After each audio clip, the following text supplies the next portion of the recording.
Assalamualaikum warahmatullahi wabarakatuh. Perkenalkan, nama saya Nur Aziza dari kelas D, Fakultas Ilmu Pendidikan, Program Studi Bimbingan dan Konseling. Pada video kali ini saya akan menjelaskan tentang teori-teori belajar yang berkembang dalam dunia pendidikan. Berikut tentang beberapa teori utama yang telah berkembang dalam pendidikan. Yang pertama, teori behaviorisme. Behaviorisme dikenal oleh tokoh seperti Skinner dan Ivan Pavlov. Berpendapat bahwa perilaku manusia dapat dibentuk melalui rangsangan dari luar, di mana proses belajar terjadi melalui hubungan antara stimulus, respon dalam dunia pendidikan. Nah, pendekatan ini menekankan pada penggunaan reward atau pembuatan dan hukuman untuk mengarahkan perilaku siswa. Misalnya, siswa yang menunjukkan perilaku positif diberi hadiah dan pujian, sedangkan perilaku yang kurang diinginkan melalui hukuman. Contohnya, praktisnya adalah sistem poin atau bintang untuk siswa perilaku yang baik. Di sini siswa dianggap sebagai penerima informasi yang pasif dan peran guru sebagai pengontrol utama dalam proses belajar. Meskipun begitu, teori ini tetap efektif, khususnya dalam pembelajaran yang membutuhkan kedisiplinan dan struktur yang ketat, seperti keterapan motorik dasar.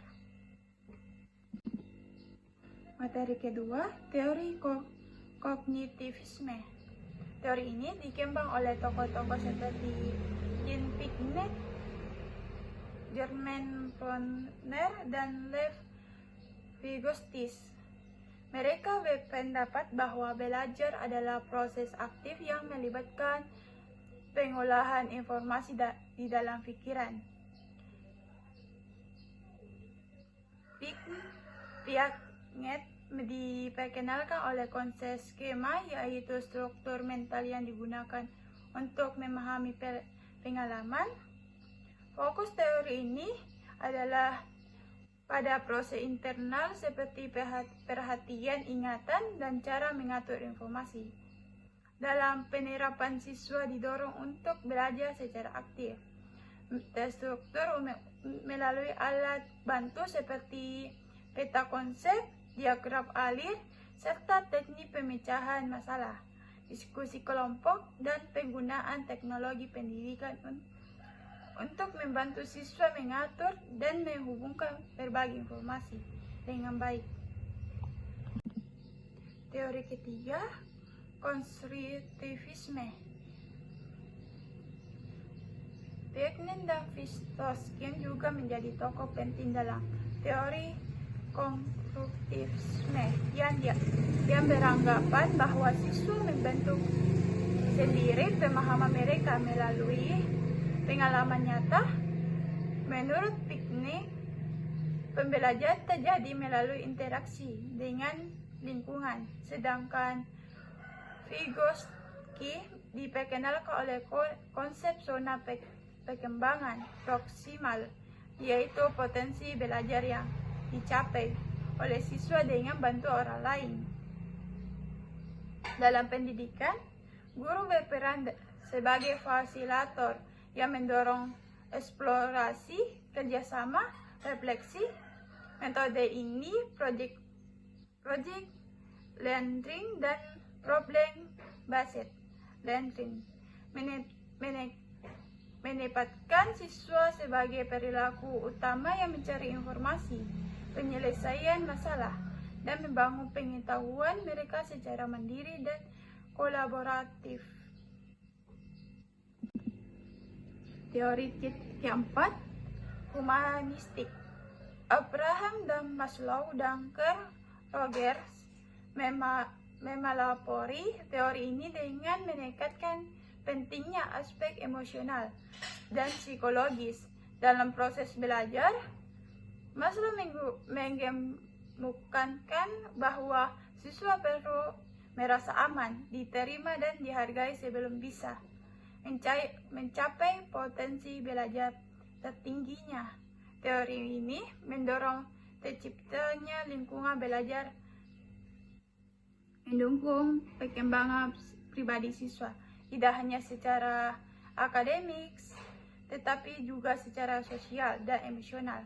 Guru diterapkan membangun hubungan yang positif, memberikan dukungan emosional, serta menghargai keunikan setiap siswa, guna membuktikan motivasi dalam diri siswa itu sendiri.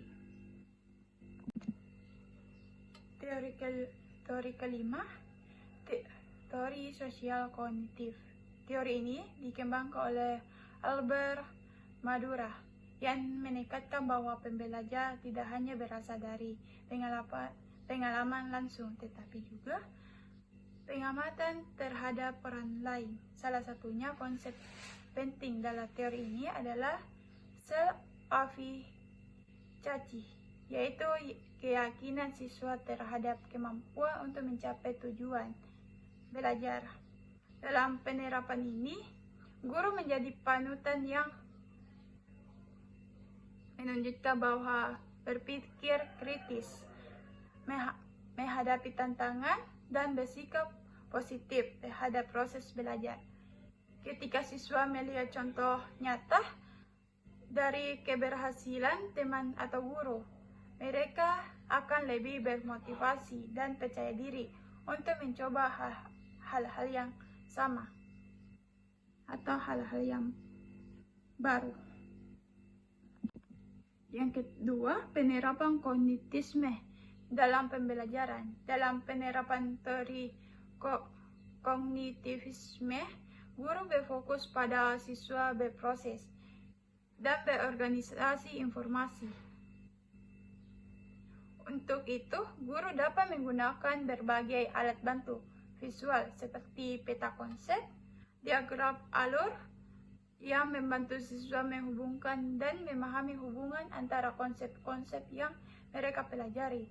Selain itu, teknik pemecahan masalah dapat digunakan untuk mendorong siswa berpikir dan mendalami serta memahami materi tersebut atau materi lebih baik.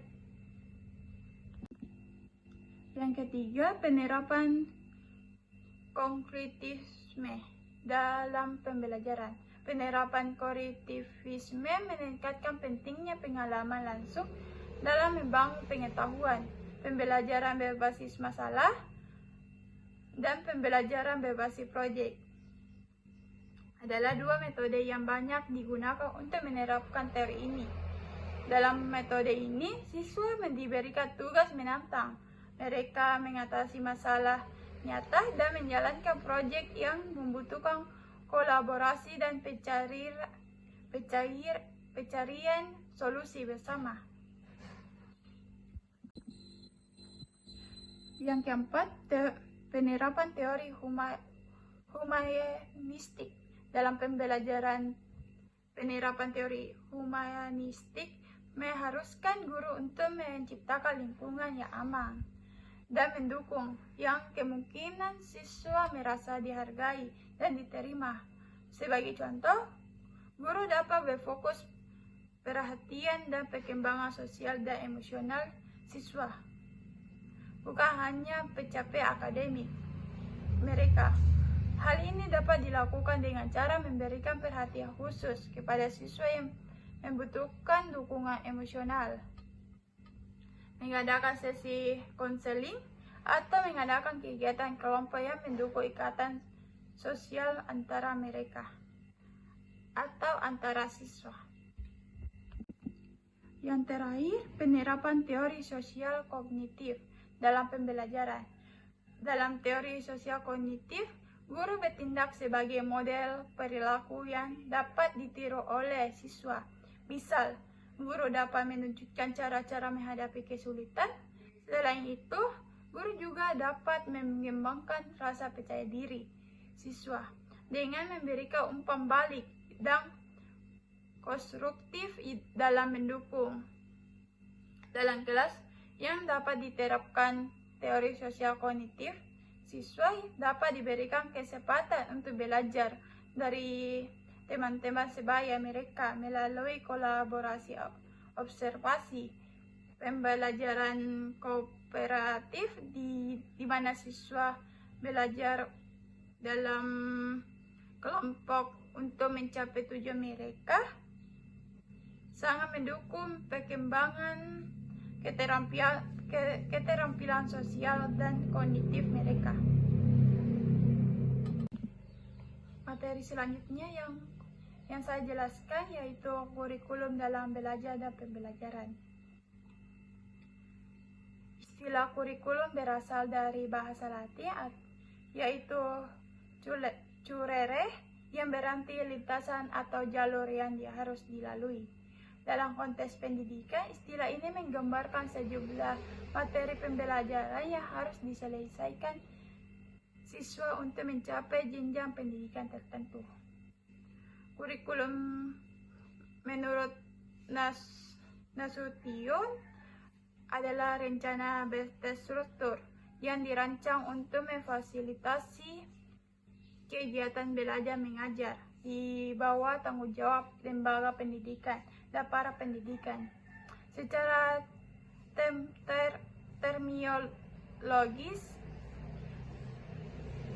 dapat mendefinisikan kurikulum sebagai rencana pendidikan terdiri dari materi dan pengalaman belajar disusun secara sistematis sesuai dengan norma yang berlaku. Kurikulum menjadi acuan utama bagi guru menjalankan proses pembelajaran demi tercapainya tujuan pendidikan.